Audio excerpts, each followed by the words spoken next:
Olá, aqui é o Tio do Papelão, trazendo mais um vídeo de contos de terror. Não esqueça de deixar o like e se inscrever no canal. Sozinho no meu quarto, bem ao lado da minha cama, havia um armário grande embutido na parede. Ele não tinha uma porta comum com dobradiças e maçaneta. Era apenas uma placa quadrada pesada que se encaixava no vão da parede, presa pela pressão. Para abrir, bastava puxar pelas bordas. Volto a alguns anos atrás, quando eu tinha 19 anos. Me lembro da primeira vez que aconteceu. Fui dormir normalmente e, ao acordar de manhã, percebi que a porta do armário estava aberta, encostada na beirada de madeira da minha cama. Achei estranho, mas não dei muita importância. Afinal, como não havia dobradiças, era possível que tivesse se soltado durante a noite. Empurrei de volta para o lugar e segui minha rotina. Na noite seguinte, acordei por volta das 4 da manhã com a sensação de ter escutado um barulho. Sentei na cama, olhei ao redor no escuro e percebi. A porta estava aberta de novo, encostada na minha cama. Dessa vez fiquei preocupado, achando que talvez as bordas do vão estivessem lascando, fazendo com que a porta não encaixasse mais direito.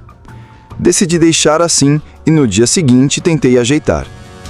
Alguns dias depois, tive dificuldades para dormir. Já passava das 2 da manhã e eu ainda rolava de um lado para o outro na cama, quando ouvi um barulho forte, um baque seco. No fundo, eu já sabia o que era.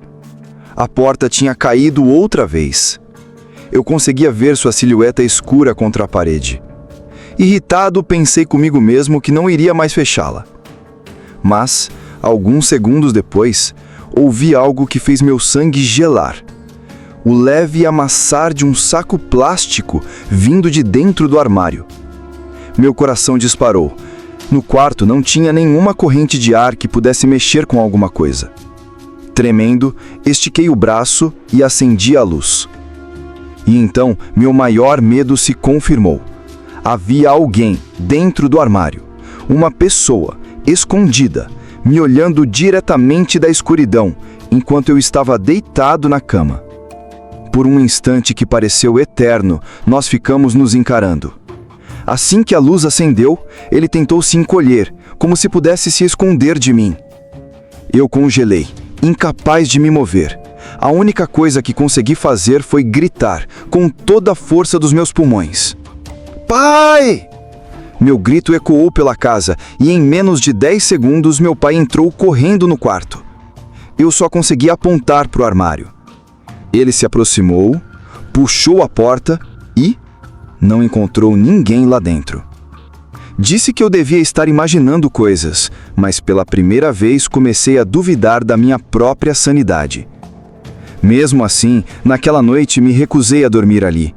Peguei um cobertor e fui para o chão do quarto dos meus pais, só que o sono não veio. Fiquei ali imóvel, até ouvir claramente a porta do meu quarto se abrir lá em cima.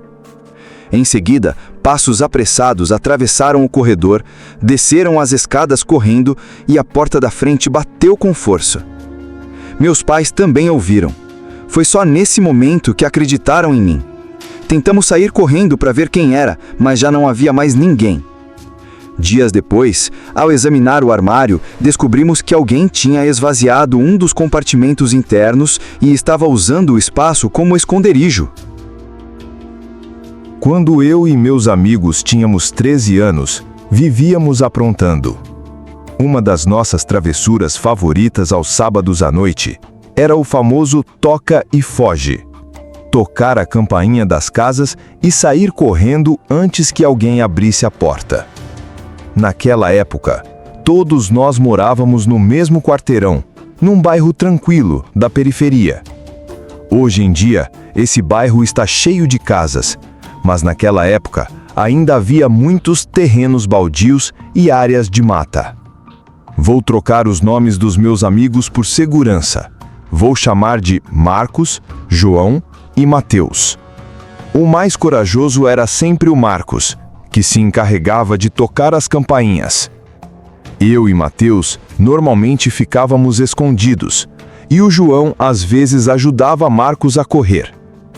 Naquela noite, já tínhamos feito isso em umas 5 ou 6 casas. Os moradores reagiam sempre do mesmo jeito.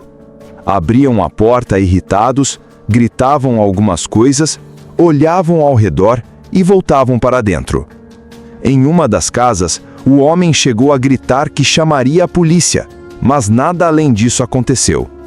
Foi então que decidimos ir para outro quarteirão, onde as casas eram mais antigas, algumas com aparência mal cuidada, rodeadas por terrenos baldios e mato alto. Era o cenário perfeito para se esconder. A primeira casa que escolhemos parecia abandonada. O gramado estava alto, havia um carro velho coberto na garagem e a pintura estava descascada. Marcos, como sempre, foi até a porta e tocou a campainha. Mal teve tempo de atravessar a rua e se esconder quando a porta já se abriu. Um homem enorme apareceu. Devia ter quase 1,90 m, forte, com cara de poucos amigos. Diferente dos outros moradores, ele saiu furioso, vasculhando o quintal e gritando ameaças. Nós, escondidos, rimos nervosos da cena. Depois de alguns minutos, ele voltou para dentro. Marcos, teimoso como sempre, esperou um pouco e voltou para tocar a campainha de novo. Só que dessa vez, o homem abriu a porta ainda mais rápido e saiu armado, segurando uma espingarda. Nosso sangue gelou. Ele não apenas olhou pelo quintal, como também verificou atrás do carro, perto das árvores e até o meio do gramado onde ficou parado, observando como se soubesse que alguém estava por perto. Por alguns segundos, ele olhou fixamente na nossa direção, para dentro do mato. A gente se encolheu no chão, rezando para que não nos visse.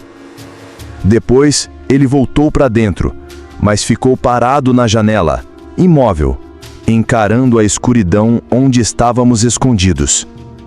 Nesse momento, vimos Marcos se arrastando até a varanda e, inacreditavelmente, tocando a campainha de novo. O homem não se mexeu de imediato, mas depois de alguns instantes, sumiu da janela. Foi aí que ouvimos a voz desesperada do Marcos do outro lado da rua, gritando: "Corre!" Só entendemos quando escutamos passos pesados atrás de nós. O homem estava atravessando a rua, correndo em nossa direção, com a espingarda na mão. Desparados pelo medo, corremos como nunca na vida. Marcos nos esperava do outro lado e juntos atravessamos vários quarteirões até termos certeza de que estávamos a salvo. Depois, ele contou que viu o homem saindo de casa pela lateral, tentando se esgueirar pela rua em direção ao terreno baldio, provavelmente para nos surpreender. Nunca contamos nada para a polícia, só para alguns amigos. Por sorte, a casa ficava longe do nosso quarteirão, então nunca mais passamos por lá. Mas até hoje, quando penso nessa noite, sinto aquele frio na espinha. Eu vivi em uma verdadeira casa do terror por algumas semanas. Eu era universitário e meus pais pagaram uma casa para eu morar sozinho em um lugar aparentemente tranquilo. A casa era modesta, nada extravagante, mas nos primeiros dias tudo parecia normal, até que começou a ficar estranho. Num sábado chuvoso, sem nada para fazer, eu estava assistindo TV quando ouvi um arranhão no chão da sala. Olhei ao redor, pensando que algum animal pudesse ter entrado, mas não havia nada. Voltei para o sofá, tentando ignorar, e achei que era apenas minha imaginação. Enquanto a chuva continuava castigando as telhas, senti algo vindo da cozinha. De forma ridícula, peguei um cabo de vassoura como se fosse uma arma e fui investigar. No meio da cozinha escura, havia uma caixa de Nescau Ball espalhada pelo chão. Centenas de bolinhas de chocolate por toda parte. Eu não fazia ideia de como aquilo podia ter acontecido. Enquanto limpava, ouvi um rangida. O som de madeira velha cedendo sob algum peso. Olhei em direção à mesa da cozinha, mas não havia ninguém. Meu coração disparou. Cada barulho pequeno me deixava paramaico. Depois de limpar tudo, voltei para a TV, mas o trovão lá fora estava cada vez mais forte. Achei que a tempestade era até relaxante, até que senti algo me observar. Um baque vindo do sótão. A porta do sótão ficava dentro do meu quarto e grande parte do sótão estava sobre ele. Hesitei, mas o medo me fez levantar. Peguei meu cabo de vassoura e subi os degraus rangentes. Acendi a luz e tudo o que vi foram caixas antigas espalhadas, aparentemente pertencentes ao dono anterior. Nenhum ser vivo. Mas naquela noite acordei novamente com o mesmo baque. Meu estômago revirou e senti um frio cortante na espinha. Arrastei o cabo de vassoura comigo e subi as escadas, tentando me preparar para enfrentar qualquer coisa. Quando acendi a luz, ouvi algo que fez meu sangue gelar. Uma risada de criança vindo do sótão escuro como breu. Era impossível descrever o medo que me dominou. Uma sensação de vazio e peso no estômago, como se algo estivesse sugando minha coragem. Eu não hesitei.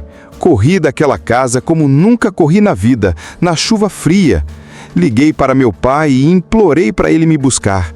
Expliquei o que tinha acontecido e, estranhamente, eles me acreditaram. No dia seguinte, arrumei minhas coisas e fui embora.